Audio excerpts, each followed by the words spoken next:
Yeah, Luke Cage, Johnny Cage, Sonya, Sub-Zero. Well, anyways, what the hell am I talking about here? Yeah, I'm talking about the awesomeness that is Mortal Kombat, a series that is still going strong today. Like, I remember when it started way back in 1992, it was a huge deal in the arcades. Yeah, Street Fighter 2 was awesome. It was lighting the arcades on fire with its awesome one-on-one combat. But when Mortal Kombat came along with its real-life actors beating the crap out of one another, it was so cool because not only did it have all the cool special moves like fireballs and gravity-defying stuff like Sonya flying mid-air for, I don't know, some goddamn reason, but it also had a cool edge to it that Street Fighter 2 didn't have. Like when you actually go to punch somebody, buckets of blood would come out, and when you actually end the bout, it says finish him, and you have the chance to rip their head off,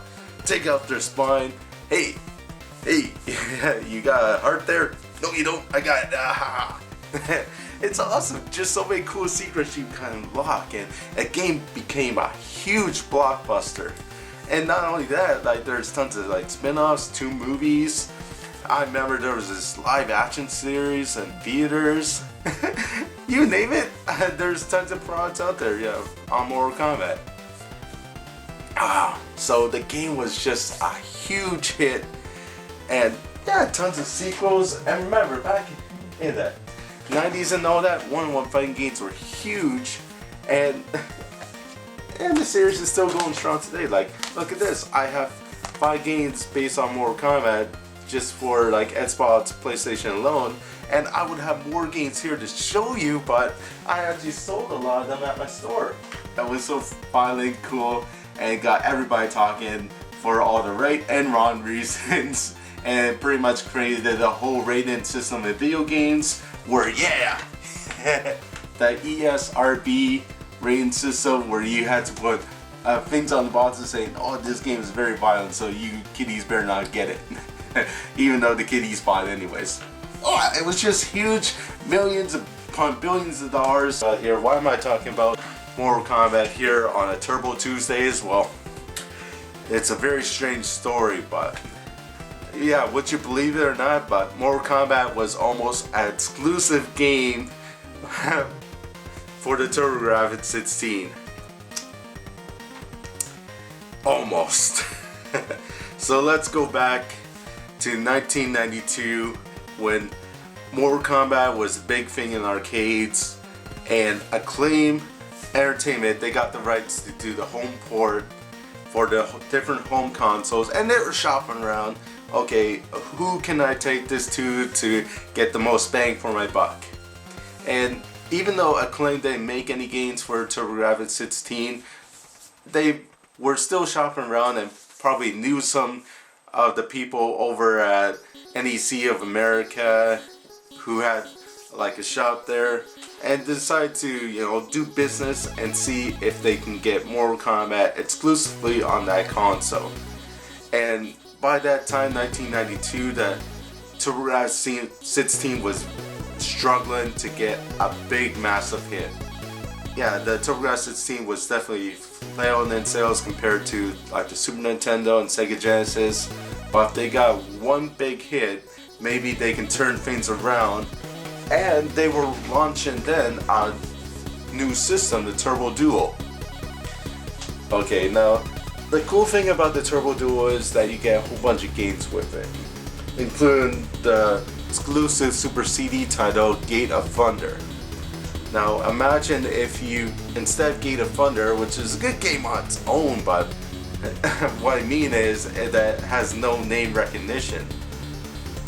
You're pretty much buying the game because, oh, I think Thunder Force 3 was the awesome name, and that one has Thunder in that title.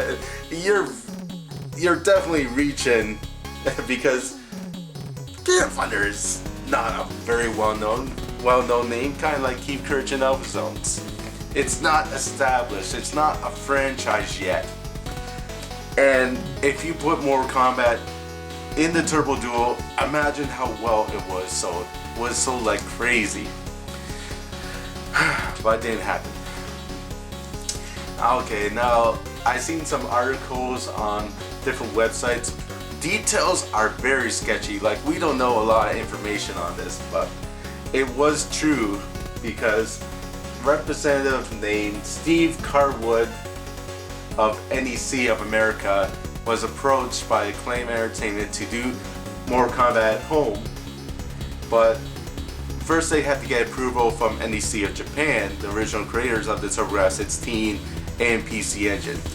And one of the representatives of Japan said, "I think Americans are sick of fighting games," and canceled the project.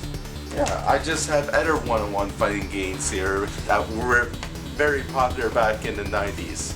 So, there we have it. It didn't even get off the building block, so to speak. I still don't know the whole situation. Maybe Mortal Kombat didn't get approved because of its excessive violence, and NEC was still censoring games like Splatterhouse and all that.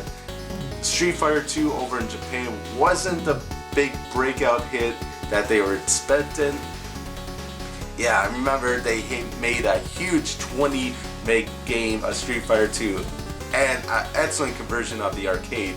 In fact, it looked very similar to the Genesis and Super Nintendo releases, but the problem is they look great, but they didn't add any new content, and the game didn't sell quite as well as they were expecting.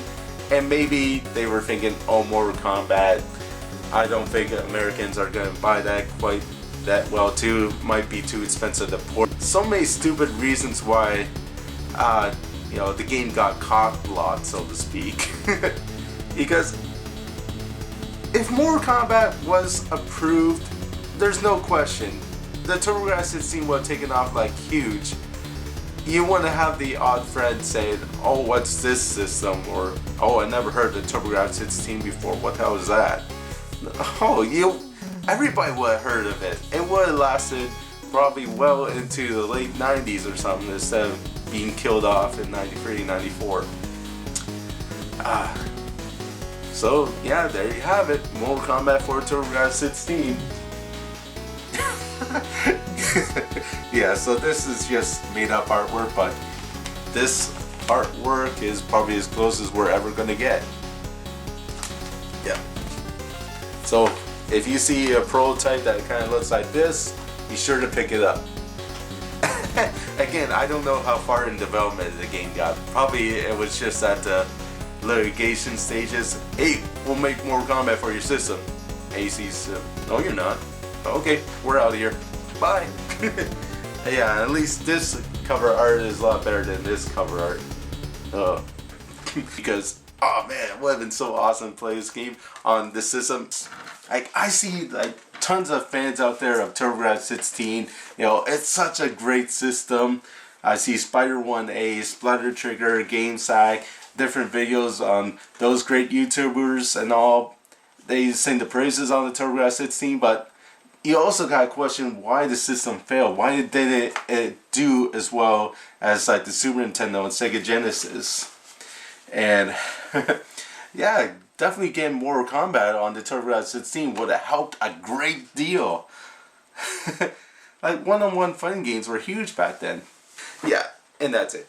Mortal Kombat for Turbografx-16 would have been awesome, but sadly no. So this is just a weird episode of Turbo Tuesdays.